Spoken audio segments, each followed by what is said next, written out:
On a sweltering July morning in 1991, construction workers along the Henry Hudson Parkway discovered something that would haunt New York City detectives for more than 2 decades. Inside a weathered blue and white cooler, nestled among melting ice and scattered soda cans, lay the remains of a little girl no one had reported missing. She had dark wavy hair pulled into a ponytail, weighed only 28 pounds despite being approximately 4 years old, and bore unmistakable signs of prolonged suffering. Police gave her the only gift they could offer, a name filled with promise. Asterisk, asterisk, baby hope. Asterisk, asterisk. What follows is the complete story of how a city adopted an unknown child, how dedicated detectives refused to let her case grow cold, and how a single tip from a stranger in a laundromat finally delivered the justice that 22 years of patient police work could not achieve alone. The morning of July 23, 1991, began like any other for the road construction crew working along the Henry Hudson Parkway near Manhattan's Dyckman Street Toll Plaza.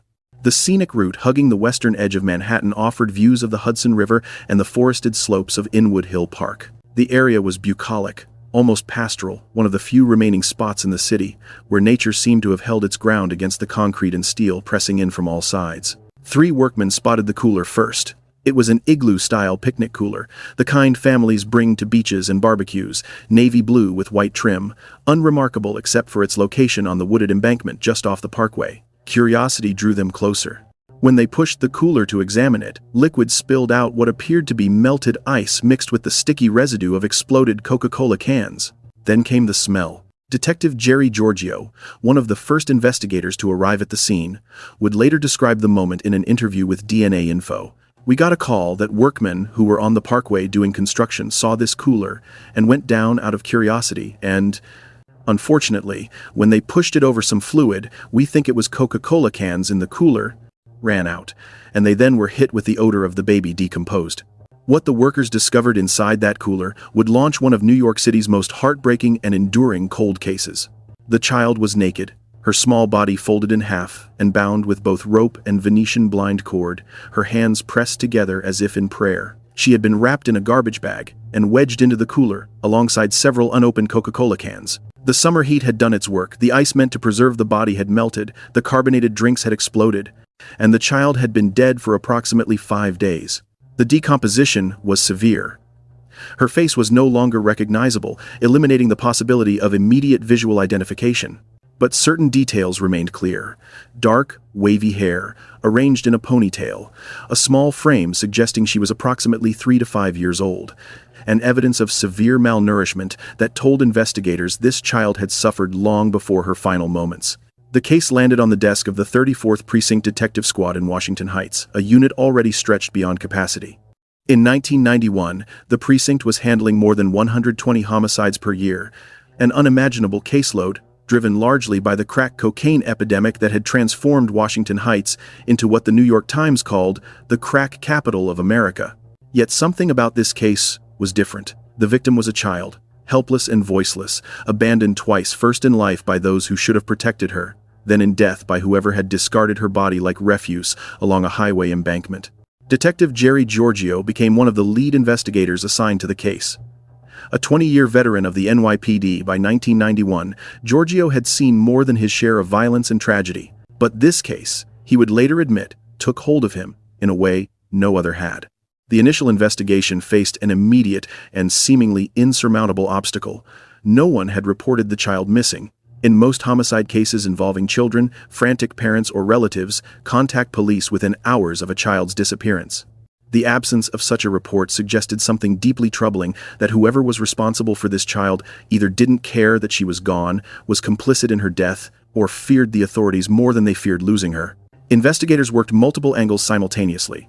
They traced the serial numbers on the Coca-Cola cans to a manufacturing plant in Tennessee, narrowing the distribution to bodegas in Manhattan and the Bronx.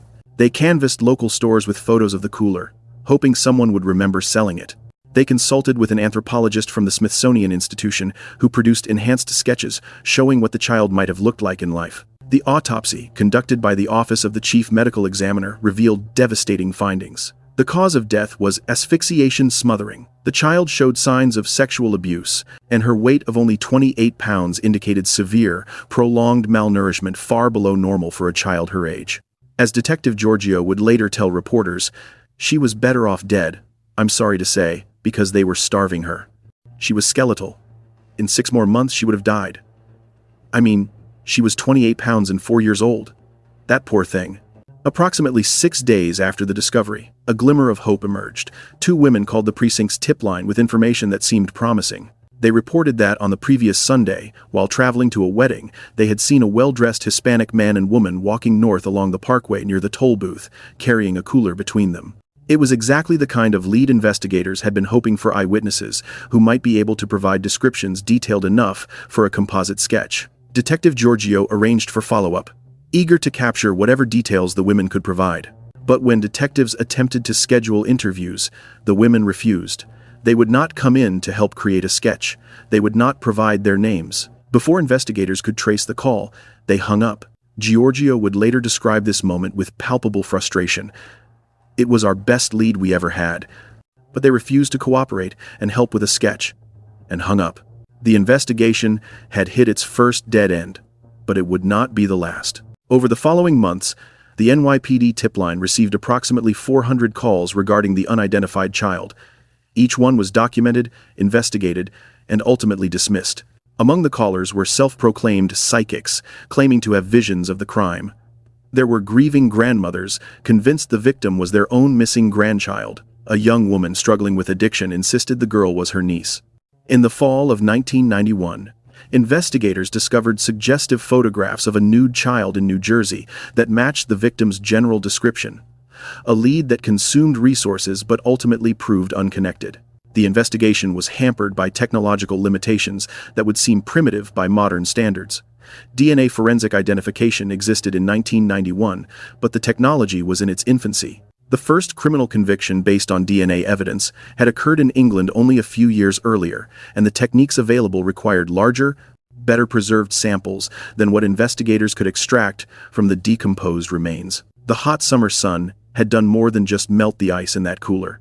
It had effectively destroyed the forensic evidence that might have linked the child to a family or her killer to the crime. Fingerprints, if any had been left on the cooler or its contents, were washed away by the mixture of melted ice and exploded soda. DNA evidence was severely degraded. As weeks turned into months, the investigation began to stall. Without an identification, detectives had nowhere to look for suspects. Without witnesses willing to cooperate, they had no path forward. The child remained in the city morgue, unnamed and unclaimed, waiting for someone to step forward and give her back her identity. Despite the mounting obstacles, the detectives of the 34th Precinct refused to abandon the case. For them, this was not just another unsolved homicide among the dozens piling up on their desks each year. This was different. Detective Giorgio articulated what many of his colleagues felt. Like a hand came up from this little baby and clutched at our heart and took a piece of us. And she became part of our family. Nobody else claimed her. We referred to her as our baby. The squad began calling her simply the baby, a placeholder, until they could learn her real name. But as time passed without identification, Detective Sergeant Robert Moss suggested something more permanent. We kept calling her the baby, the baby. And we said, we have to give her a name, Giorgio recalled. Moss proposed Baby Hope because, as Giorgio explained, they always had hope they would find her killer. The name stuck. For the next 22 years, while the rest of the city moved on and forgot, the detectives of the 34th Precinct kept Baby Hope's memory alive. For nearly 2 years, Baby Hope's remains waited in the city morgue. Standard procedure for unclaimed bodies called for burial in Potter's Field on Hart Island, New York City's Paupers Cemetery, where the nameless and forgotten are interred by prison inmates in mass graves. When Detective Giorgio learned that Baby Hope was scheduled for this fate, he refused to accept it. I said, "Are you crazy? Our baby's not going to Potter's Field. No way." "No, how?" Giorgio recalled. What followed was an extraordinary demonstration of how deeply this case had affected the men and women of the 34th Precinct. The detectives pooled their own money funds from their personal savings, not department budgets to pay for a proper funeral and burial. They secured a cemetery plot at Street Raymond's Cemetery in the Bronx, the only Catholic cemetery in the borough. They purchased a headstone. Detective Giorgio's wife, Catherine, bought a white communion dress for the burial. "I certainly felt like she was a member of my family," Giorgio later said. The funeral was held on July 23, 1993, exactly 2 years to the day after Baby Hope's body had been discovered. The location was St. Elizabeth's Church on Wadsworth Avenue in Washington Heights, just blocks from the precinct house where detectives had spent 2 years searching for answers. The Campbell Funeral Home handled the arrangements. The Archdiocese of New York assisted with the service. A local company donated the casket. And when the doors of St. Elizabeth's opened that July morning, more than 500 people were waiting to pay their respects. The crowd was composed largely of neighborhood children who had never known Baby Hope in life, but who wanted to honor her in death. They filled the pews alongside uniformed NYPD officers, detectives in suits, and community members who had followed the case in the news. Wadsworth Avenue was lined with spectators as the tiny white coffin, carried by uniformed police officers and led by 8 children, made its way from the church to the waiting hearse. Lieutenant Joseph Resnick, the commanding officer of the detective squad, delivered the eulogy. His words were both a tribute and a promise. "I want you all to know that this funeral does not mean we are burying the investigation. Knowing she is respectfully and properly buried is of great comfort to all of us." This little girl was the most innocent of the innocent. At St. Raymond's Cemetery, Baby Hope was laid to rest with a simple black headstone that bore her adopted name, the date her body was discovered July 23, 1991, and an inscription that encapsulated the detective's commitment, "Because we care." The headstone also included a tip-line phone number, a silent plea to anyone who might know the truth to come forward. For the detectives, the funeral was both an ending and a beginning. They had given Baby Hope the dignity of a proper burial. Now they would continue the work of finding her killer. After the funeral, the Baby Hope investigation entered what many in law enforcement call the cold case phase. With no new leads, no identified suspects, and no family to provide information, active investigation became impossible. The case file grew thicker with documented dead ends, but the essential questions remained unanswered. Who was this child? Who had killed her? And why had no one ever reported her missing? The detectives assigned to the case did not forget. Each year, on the anniversary of Baby Hope's discovery, they returned to her grave at St. Raymond's Cemetery to pay their respects. They also used these anniversaries as opportunities to canvass the surrounding neighborhoods, distributing flyers and posters in hopes that someone's memory might finally be jogged. Every year, there was someone who would place a toy, a doll, something to show they remember, but none provided clues. Detective Giorgio recalled. "We thought someday the killer might die, and perhaps someone who knows the truth would call us." Giorgio himself became something of a legend within the NYPD for his dedication to the case. His investigative skills and distinctive personality even caught the attention of Hollywood. He became the real-life model for Jerry Orbach's character, Detective Lenny Briscoe, on NBC's long-running series Law and Order. But despite his growing reputation, Giorgio never considered the Baby Hope case closed.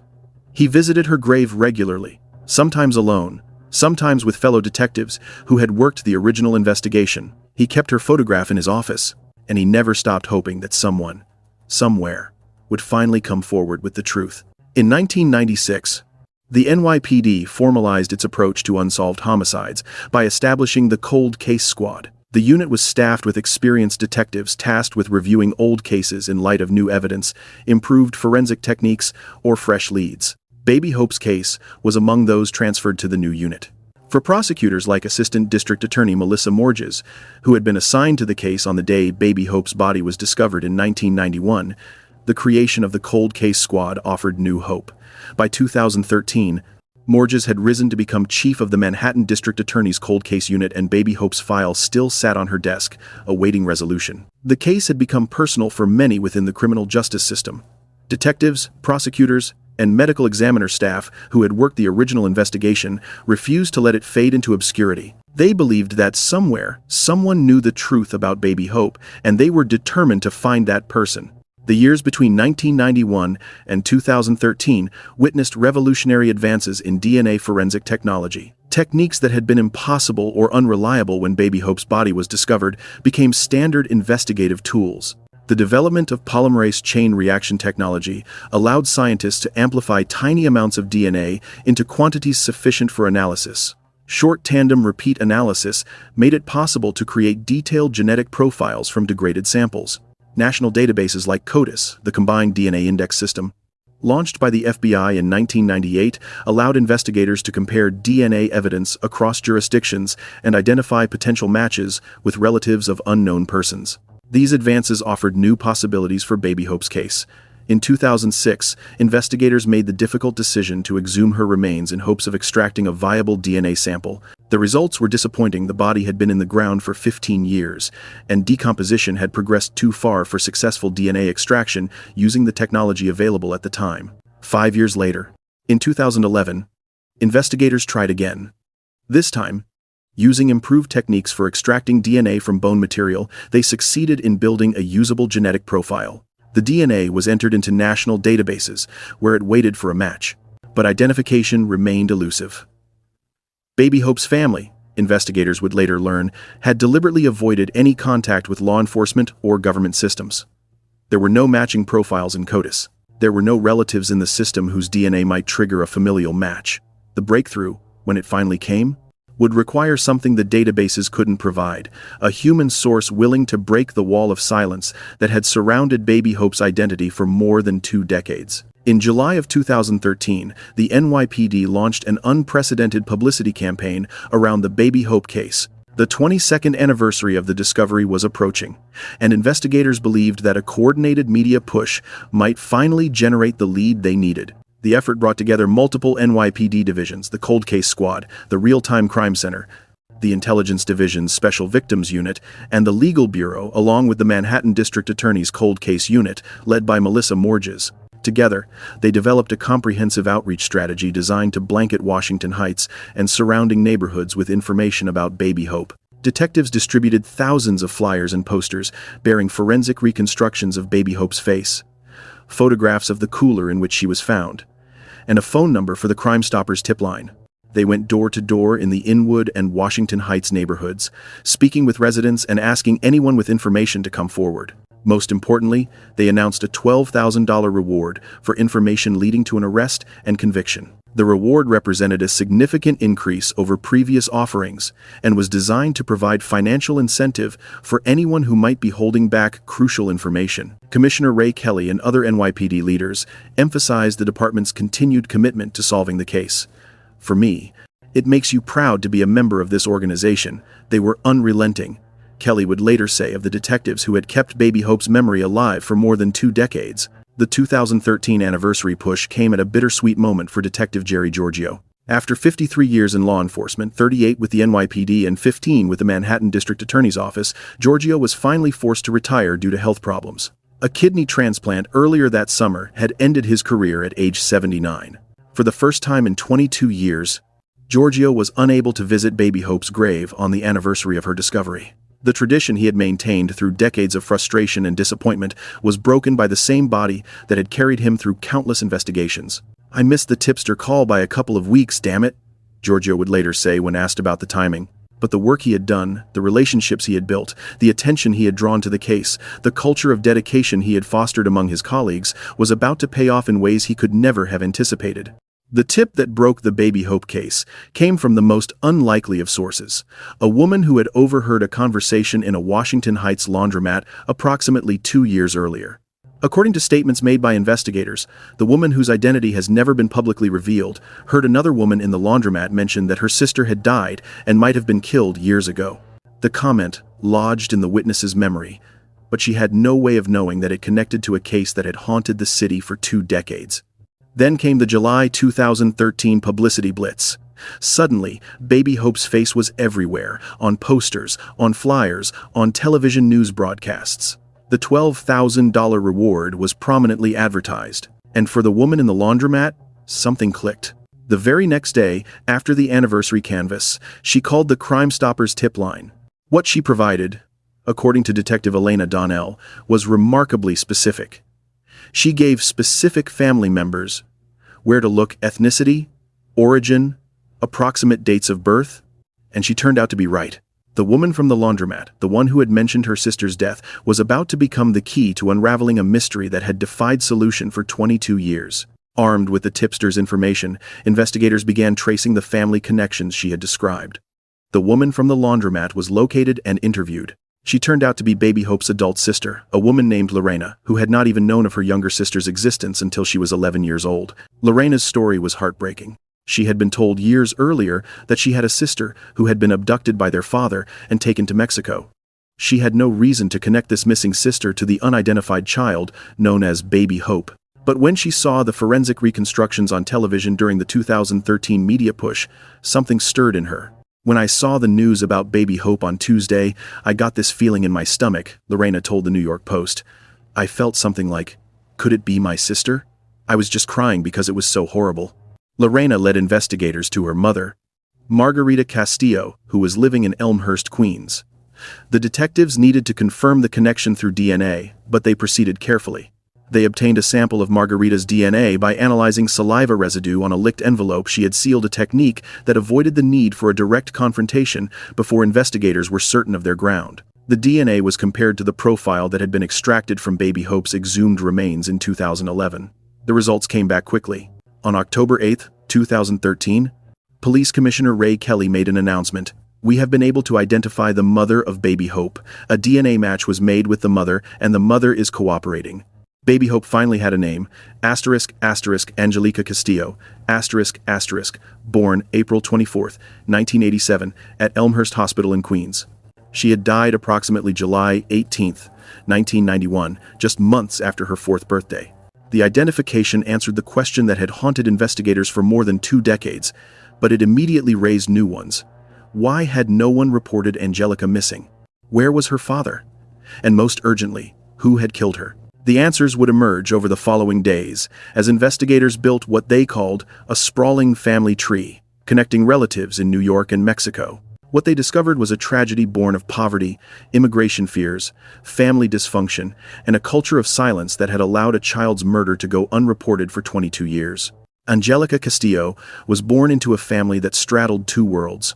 Her mother, Margarita Castillo, was an undocumented immigrant from Mexico who struggled with English and lived in constant fear of deportation. Her father, Genaro Ramirez, was also undocumented and by multiple accounts, abusive. The couple had at least 3 daughters together, including Anjelica and her sisters Lorena and Maribel. They lived in Astoria, Queens, in cramped conditions common to many immigrant families, an apartment shared by multiple relatives working low-wage jobs throughout the 5 boroughs. When Anjelica was approximately 4 years old, her parents separated. What happened next set in motion the chain of events that would end in tragedy. Genaro Ramirez took Anjelica and at least one of her sisters when he left. Margarita Castillo believed he had returned to his native Puebla, Mexico, taking the children with him. She did not report them missing. When asked later why she had never contacted authorities about her missing daughter, Margarita's explanation revealed the impossible position many undocumented immigrants face when confronting the American legal system. She wasn't missing. Her father took them away, and maybe that was my mistake. "Let him take them away," Margarita told investigators. "I did not go to the police because I was afraid of not being heard. I was afraid, not knowing the language." In subsequent interviews, she elaborated. Fear of going onto an office and not knowing the language, that no one would help, the fear, the ignorance. But there was another factor at play, her immigration status. As an undocumented immigrant, Margarita feared that any contact with police could result in deportation. The risk of losing her remaining children and her life in America outweighed the desire to find a daughter she believed was safely in Mexico with her father. The cousins. What Margarita did not know, what she would not learn for years, was that Genaro had not taken Anjelica to Mexico. Instead, he had left her with his cousins in Astoria, a woman named Balvina Juarez Ramirez, and her brother, Conrado Juarez, Balvina was in her late 40s at the time and had never had children of her own.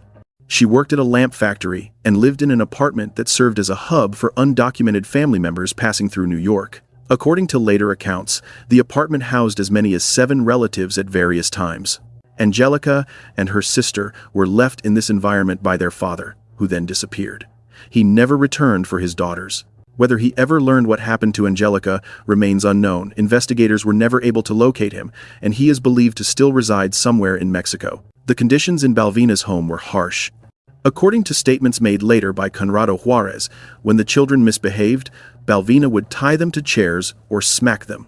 Anjelica's severe malnourishment at the time of her death, weighing only 28 pounds at 4 years old, suggests she was denied adequate food for extended periods. At some point after Anjelica's death in 1991, arrangements were made for her surviving sister to be returned to Margarita. It was then that Margarita learned something terrible had happened to Anjelica. According to accounts later provided by Conrado Juarez, Margarita knew where the girls were the whole time but never visited or called those girls. This claim was disputed by Margarita, who maintained she believed the children were in Mexico with their father. What is certain is that multiple family members knew or suspected that Anjelica had died, and none of them reported it to authorities for 22 years. The reasons were complex: fear of deportation, fear of criminal prosecution, distrust of police, and the instinct to protect family members, even when those family members had committed terrible acts. When the identity was finally revealed in October 2013, Detective Giorgio's reaction captured the frustration felt by everyone who had worked the case. They did absolutely nothing. They conspired amongst themselves. Be quiet, be quiet, be quiet. It was disgusting and terrible, and I would say it to their face if I saw them. Once investigators had identified Anjelica and traced her to Balvina Juarez Ramirez's apartment, the next step was determining who had been responsible for her death. The family tree they had constructed pointed toward Balvina and her brother Conrado as the primary caregivers at the time of Anjelica's murder. Balvina, however, was beyond the reach of earthly justice. She had died of a stroke in 1995, 4 years after Anjelica's death and 18 years before the case was solved. She was buried in Mexico, where Conrado had traveled to attend her funeral. But Conrado Juarez was still alive. And on October 11, 2013, detectives located him at an Italian restaurant in Greenwich Village, Manhattan, where he worked as a dishwasher. The arrest was conducted without incident. Juarez, then 52 years old, was taken into custody and transported to a police interrogation room for questioning. He had been living in the Morris Heights section of the Bronx with his wife and had 4 grown children. What followed was an interrogation that would later become the subject of intense legal debate. The session lasted approximately 12 to 14 hours, according to defense attorneys, though prosecutors put the figure somewhat lower. A Spanish-speaking detective served as interpreter, as Juarez spoke limited English. According to statements made by Police Commissioner Ray Kelly and Assistant District Attorney Melissa Morges, Juarez's account evolved over the course of the interrogation. He initially claimed he had merely helped his sister dispose of a cooler without knowing what was inside. Then he acknowledged finding Anjelica's body already dead on the floor.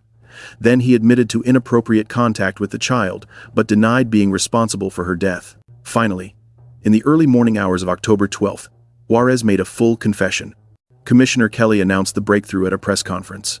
Early this morning, Juarez admitted that he sexually assaulted Anjelica, that he smothered her, and then disposed of the body with the aid of his sister, who is now deceased. The details provided by prosecutors painted a horrifying picture, though, one that must be described carefully for our audience.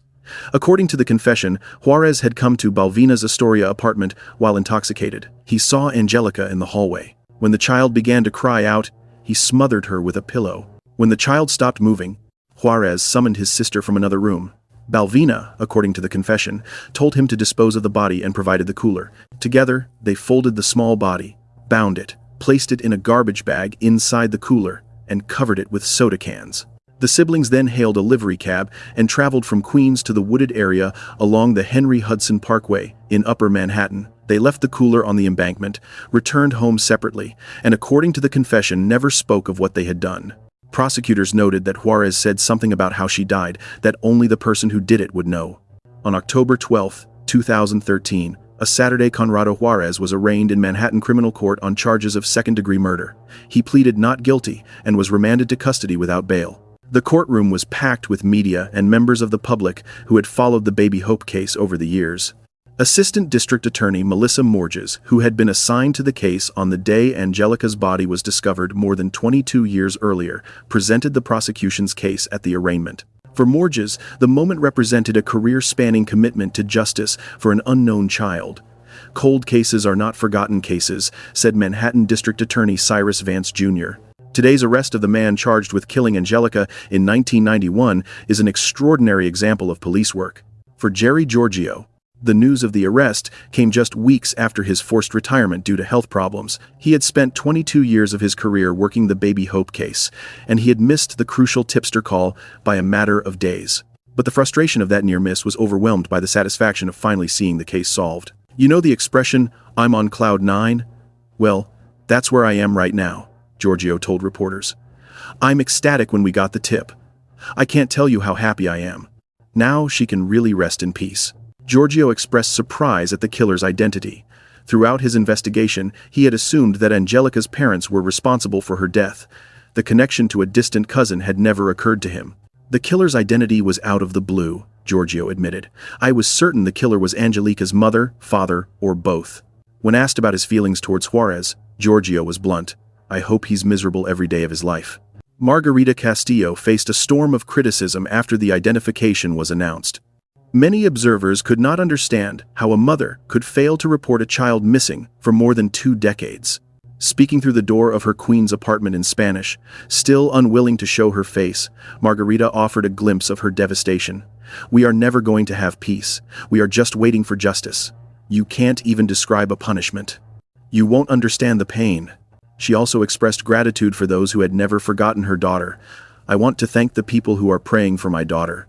A neighbor interviewed by CBS News expressed the sentiment felt by many. Me, as a mother, I would find out where my baby is. But others pointed to the broader context of fear and vulnerability facing undocumented immigrant families. According to a 2013 study cited by CBS News, 45% of Latinos surveyed said they were less likely to report a crime due to police involvement in immigration enforcement. Among undocumented immigrants specifically, 70% said they were less likely to report being a crime victim. Margarita Castillo's silence, while incomprehensible to many observers, reflected a reality familiar to millions of undocumented immigrants: the fear that any contact with authorities could result in deportation, family separation, and the loss of everything they had worked to build in America. Anjelica's surviving sisters broke their silence in the days following the arrest. Lorena, whose conversation in a laundromat had indirectly led to the breakthrough, told the New York Post, "Only a monster would do this." She described her emotional reaction to seeing the forensic reconstructions on television. "When my mom saw the drawing, she said Anjelica would have looked just like me if she were alive. She said, I look like her." Lorena had not learned of Anjelica's existence until she was 11 years old, when family members finally told her about a sister who had been abducted years earlier. She had never made the connection to Baby Hope until the 2013 media coverage brought the case back into the spotlight. "I'm just relieved that they caught the bad guy, but still pretty sad," Lorena said. "I wish I had met her." On November 16, 2013, just over a month after the arrest, a ceremony was held at Street Raymond Cemetery in the Bronx to unveil a new headstone for Anjelica Castillo. The original black marble marker, inscribed with Baby Hope and the words "Because We Care," had served as her only identification for 20 years. Now, it was supplemented with her true name and her date of birth. Identified in 2013 as Anjelica Castillo, born April 24, 1987, because we care. Father Rudy Gonzalez, who had presided over her 1993 funeral, blessed the new engraving. Bless the engraving of Anjelica's name, and bless any child who at this moment may be suffering at the hands of evil hearts. Family members attended the ceremony, leaving flowers and candles at the grave. Sister Lorena expressed the significance of the moment. "I'm just glad that her name is on her stone." For the detectives who had maintained their vigil over Baby Hope's grave for more than 2 decades, the ceremony marked a turning point. The placard that once read, "The identity of this little girl is unknown," was replaced with one spelling her true name. The child was no longer unknown. The child was Anjelica Castillo. Just 4 days after his arrest, Conrado Juarez spoke with New York Times reporter Francis Robles from Rikers Island. What he told her contradicted nearly everything he had confessed to investigators. Juarez claimed his confession had been coerced through a grueling interrogation that lasted more than 12 hours. He said detectives had pressured him relentlessly, repeating accusations until he gave them what they wanted to hear. They insisted and insisted. They would say, "You killed her." "So after a while, and after so much pressure, I accepted it and said what they wanted," Juarez told Robles. He offered an alternative account of what had happened to Anjelica. According to this version, his sister Balvina had called him on his cell phone to report that Anjelica had fallen down the stairs and died. He admitted helping to dispose of the body but denied any responsibility for the child's death. The New York Times noted a significant problem with this account. For Juarez's story to be accurate, he would have needed to own a cell phone in 1991, when fewer than 3% of Americans had access to such technology. Juarez also claimed he had signed documents in English that he did not understand. His attorney, Michael J. Croce, called the confession completely suspect and miraculous given the length of the interrogation. Juarez's recantation set the stage for what promised to be a contentious legal battle. On October 22, 2013, a Manhattan grand jury returned an indictment charging him with second-degree murder. He pleaded not guilty when the indictment was unsealed on November 21st. The prosecution's case, as Assistant District Attorney Morges acknowledged in court filings, virtually rises and falls on evidence surrounding all of the statements Juarez made. Without forensic evidence directly linking Juarez to the murder, the confession was essential to proving the case beyond a reasonable doubt. Defense attorney Crochet mounted an aggressive challenge. He argued that the 12 to 14-hour interrogation was coercive, that Juarez had been denied his request for an attorney, and that the statements should be suppressed as involuntary. The absence of physical evidence presented additional challenges for prosecutors. According to reporting by Vice, there is absolutely no forensic evidence linking Juarez to the murder. The confession was the centerpiece of the case, and Juarez was now claiming it had been obtained through improper means. The years following Juarez's arrest were marked by slow-moving legal proceedings and unexpected complications. In 2015, Juarez was transferred from Rikers Island to the Rockland County Correctional Facility for his own safety. His defense team requested a psychiatric evaluation to assess his mental competency to stand trial. The most significant delay came from an unexpected source, a legal battle over the testimony of New York Times reporter Francis Robles, who had conducted the jailhouse interview in which Juarez recanted his confession. Prosecutors issued a subpoena demanding that Robles testify at trial about statements Juarez had made during their interview. They argued that his statements to the reporter contradicted his confession and could be used to demonstrate consciousness of guilt. Robles and the New York Times fought the subpoena, invoking New York's Shield Law, protecting journalists from being compelled to testify about confidential sources. The case raised significant First Amendment questions about press freedom and the role of journalists in criminal proceedings. In February 2016, Justice Bonnie G. Whitner ruled that Robles's testimony met the legal threshold of being critical or necessary to the prosecution's case. The lower court denied the Times' motion to quash the subpoena. The newspaper appealed. In October 2016, the Appellate Division's First Department reversed the lower court ruling, finding that prosecutors had failed to prove the testimony was essential, given that a videotaped confession had already been ruled admissible. The prosecution took the case to New York's highest court, the Court of Appeals, where oral arguments were heard in June 2018. The legal battle consumed years that might otherwise have brought the case to trial, a trial that never happened. Throughout these proceedings, trial dates were set and postponed multiple times. By late 2018, a trial was finally scheduled to begin in March 2019, more than 5 years after Juarez's arrest. But justice, in the conventional sense, would never be delivered. On November 18, 2018, Conrado Juarez died at Montefiore Nyack Hospital in Rockland County, New York. He was 57 or 58 years old, sources vary slightly on his exact age, and had been awaiting trial for 5 years. The cause of death was complications from pancreatic cancer. Juarez had been receiving treatment while in custody at the Rockland County Jail. His death came just 4 months before his trial was scheduled to begin. For the detectives and prosecutors who had worked the case for more than 2 decades, Juarez's death represented a bitter conclusion to their quest for justice. He had been identified, arrested, and charged, but he would never face a jury. He would never be convicted, and the truth of what happened to Anjelica Castillo would remain, in some respects, forever contested. "I had looked forward to taking him to trial and gaining justice through the courts," said Deputy Commissioner Joseph Resnick, who had served as commanding lieutenant of the 34th Precinct Detective Squad when Anjelica's body was discovered. The confession was obtained legally. He did it. Resnick also noted that Juarez's sister Balvina, who had allegedly helped dispose of the body, had also escaped earthly justice. She, too, died before she could be brought to trial. Without a trial or verdict, the Baby Hope case occupies an unusual position in the annals of cold case investigations. Conrado Juarez was never convicted of the murder. He maintained his not guilty plea until his death, claiming through his attorneys that the confession was coerced. At the same time, the confession he provided detailed, videotaped in the presence of a prosecutor and containing information that allegedly only the killer could have known, remains part of the public record. Investigators and prosecutors have consistently maintained that Juarez was responsible for Anjelica's death. The case was effectively closed by Juarez's death, rather than by any formal legal determination of guilt or innocence. For Anjelica's surviving family members, This ambiguous ending offered neither the closure of a conviction nor the vindication that might have come from a full public trial.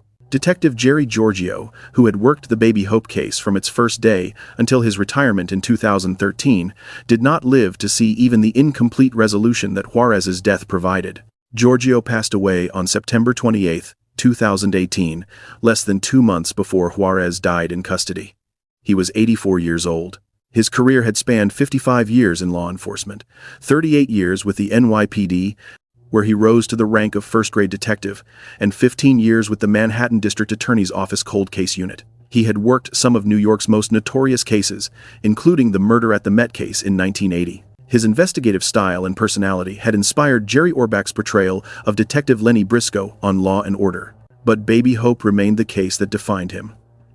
He had visited her grave year after year, hoping against hope for the breakthrough that would finally identify her.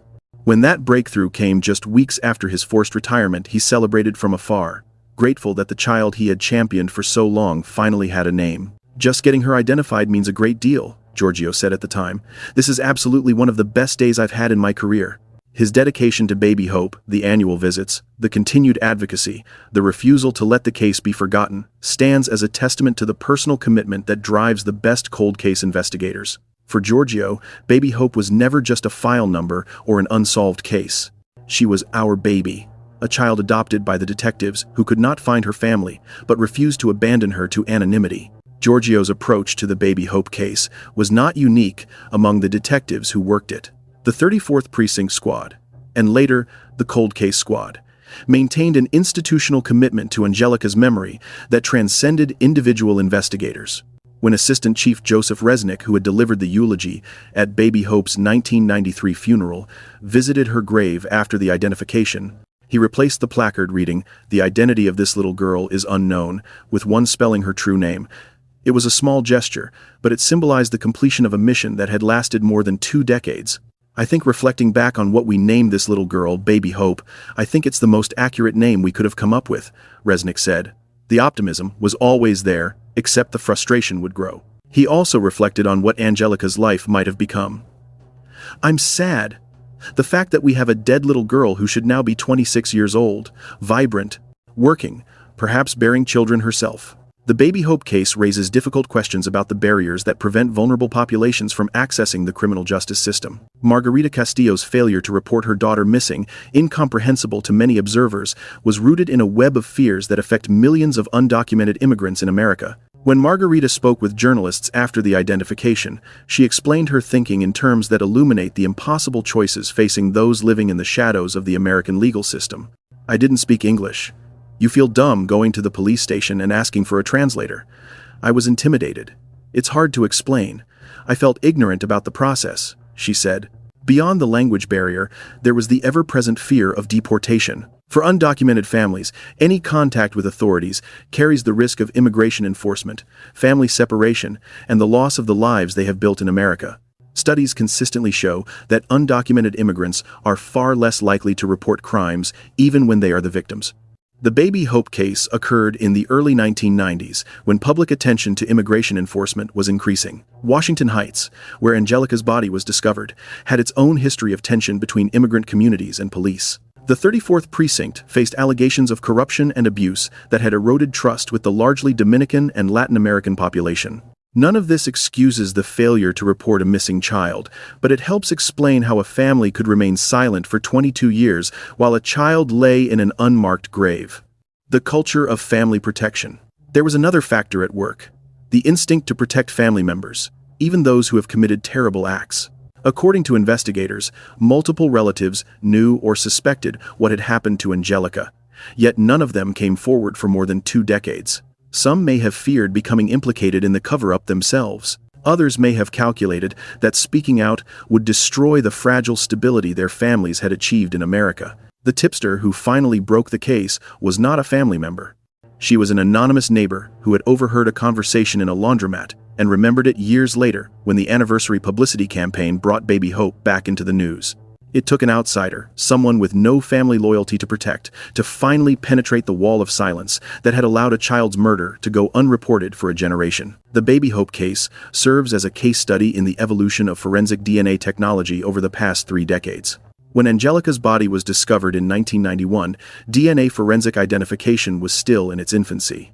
The technique had been developed only a few years earlier by Dr. Alec Jeffreys in England, and its application to criminal cases was limited. The technology required relatively large, well-preserved samples requirements that the decomposed remains in the cooler could not meet.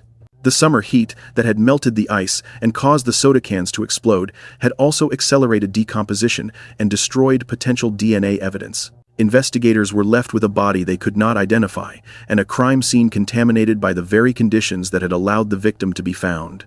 Over the following 2 decades, DNA technology advanced dramatically.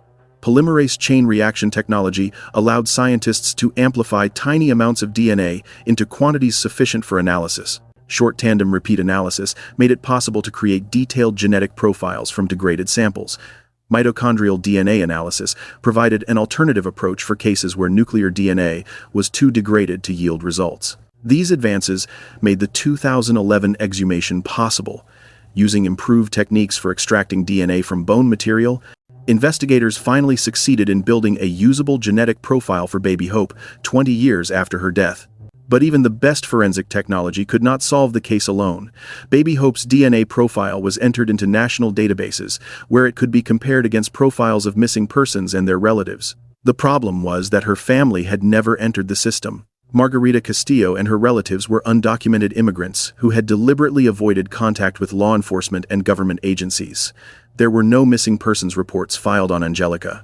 There were no relatives in the criminal justice system whose DNA might trigger a familial match. The breakthrough, when it finally came, required old-fashioned police work.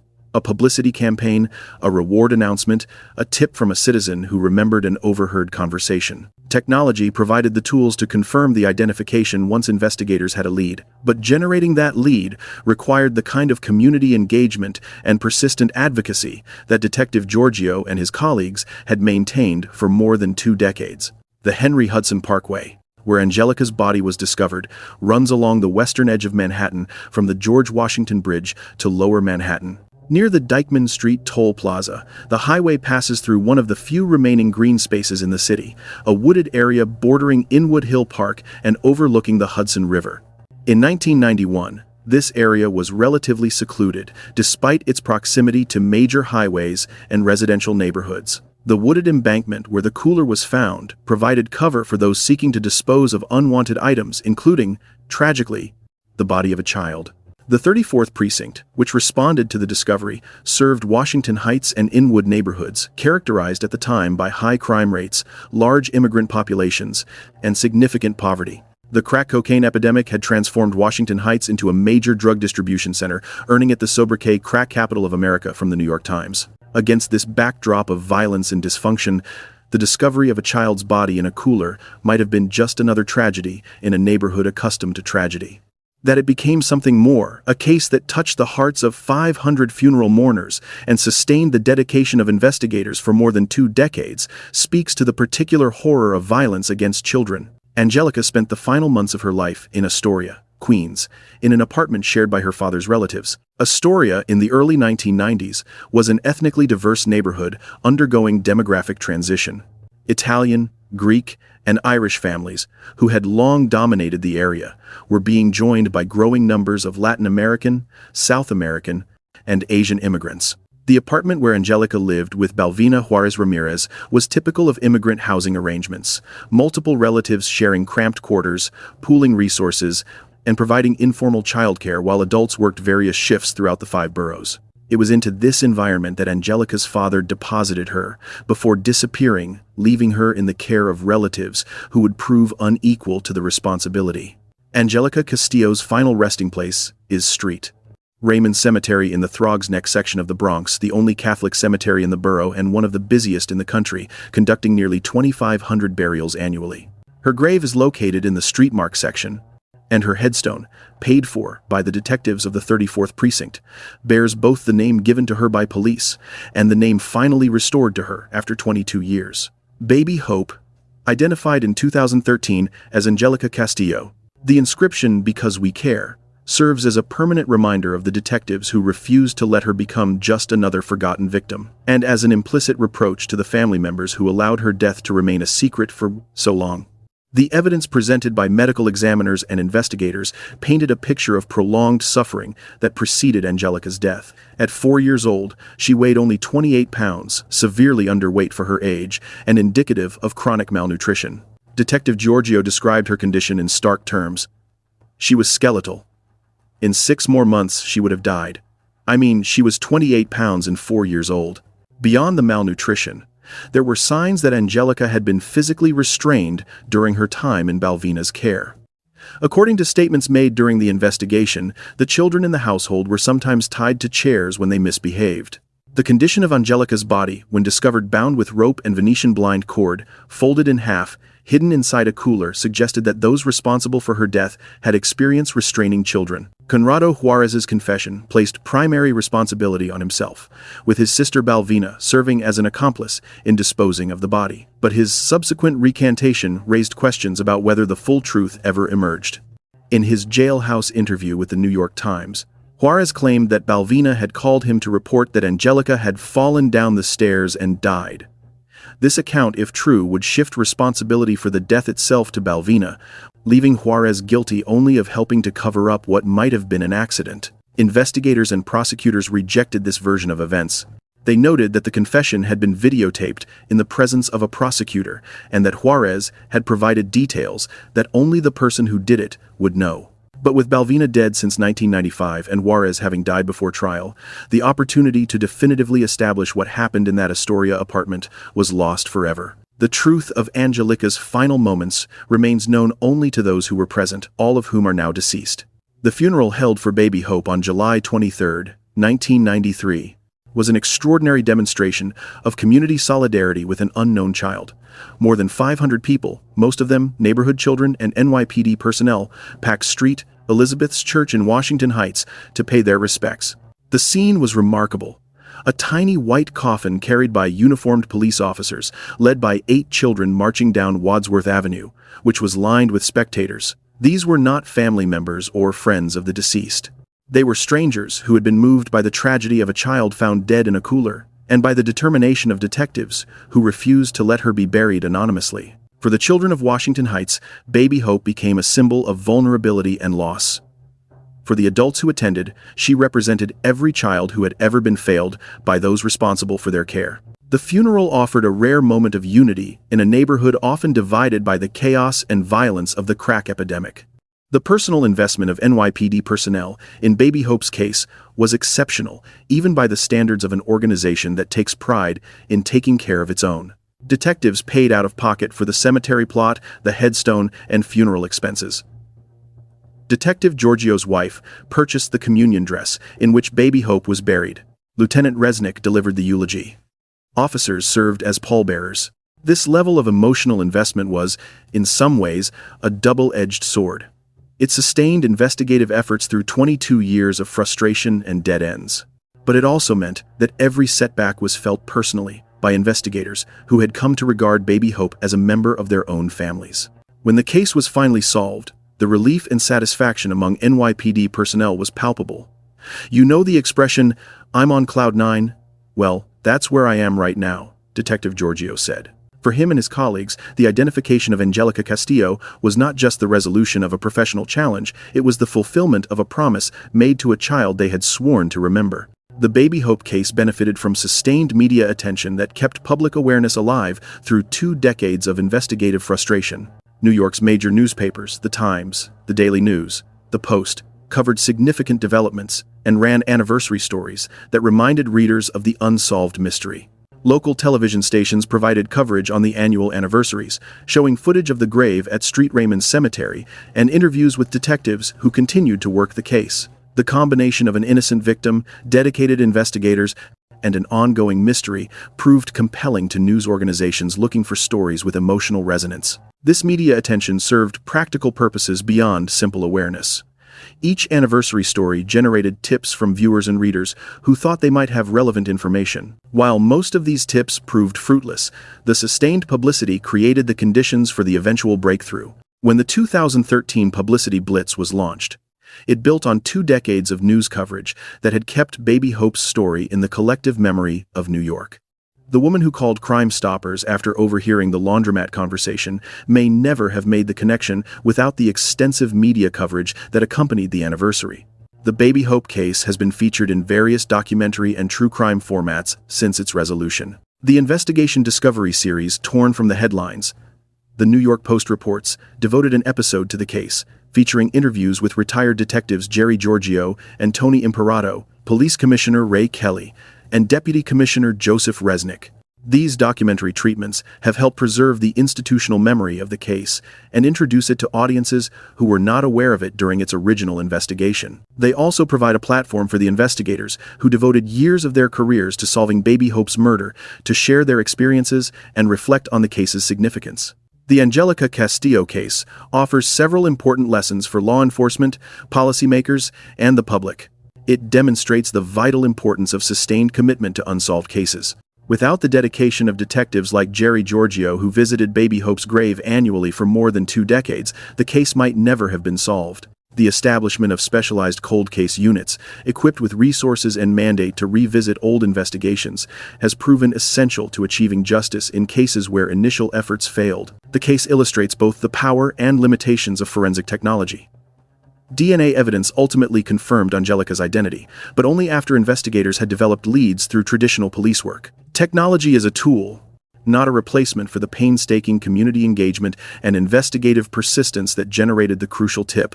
Baby Hope's story highlights the barriers that prevent vulnerable populations from accessing the criminal justice system. Margarita Castillo's failure to report her daughter missing was incomprehensible to many observers, but it reflected real fears about language barriers, immigration enforcement, and police distrust that affect millions of people in America.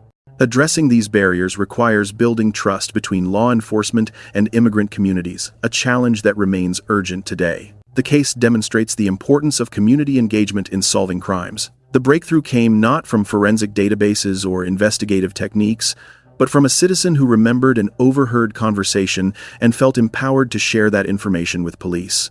Creating conditions where community members feel safe reporting information, including anonymous tip lines with meaningful rewards, is essential to solving crimes that might otherwise remain mysteries. Perhaps the most troubling aspect of the Baby Hope case is the suggestion that Anjelica's suffering was known to multiple family members who chose to remain silent. The wall of protection that shielded her killer for 22 years also shielded those who had witnessed or suspected her abuse without intervening. This pattern, extended families closing ranks to protect abusers while children suffer, is tragically common.